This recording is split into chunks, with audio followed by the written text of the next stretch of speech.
So this is how you can fix iPhone iCloud syncing paused. Now, there are many reasons as to why this is happening. The main thing is because your iCloud is at full storage. So how do you clear that?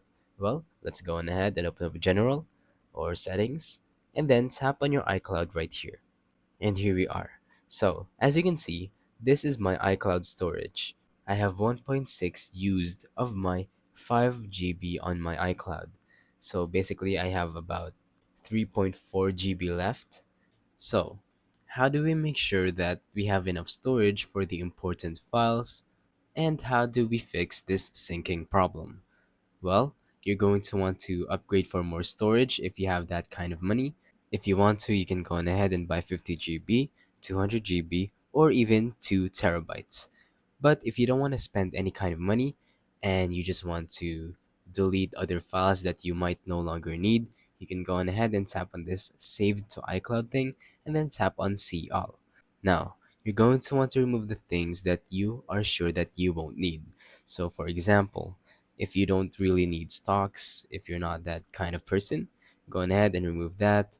Or if you don't need the game center, if you're not really into games, turn that off as well. But you're going to want to look for the ones with the megabytes under them or their GB. For example, as you can see, my GarageBand has 6 MB in the iCloud. Even though I don't even use GarageBand, we're going to want to turn that off in order to save more.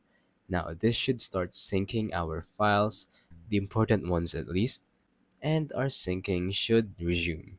Now, if you really don't have enough storage, then I'm sorry, the only way is to upgrade. I mean, it's really not that expensive. I think it's like $1 for 50 gigabytes.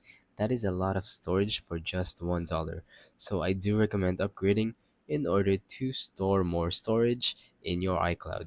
So thank you for watching. Don't forget to leave a like, subscribe, and let us know in the comments down below if the tutorial worked or if you have any questions. Thank you and goodbye.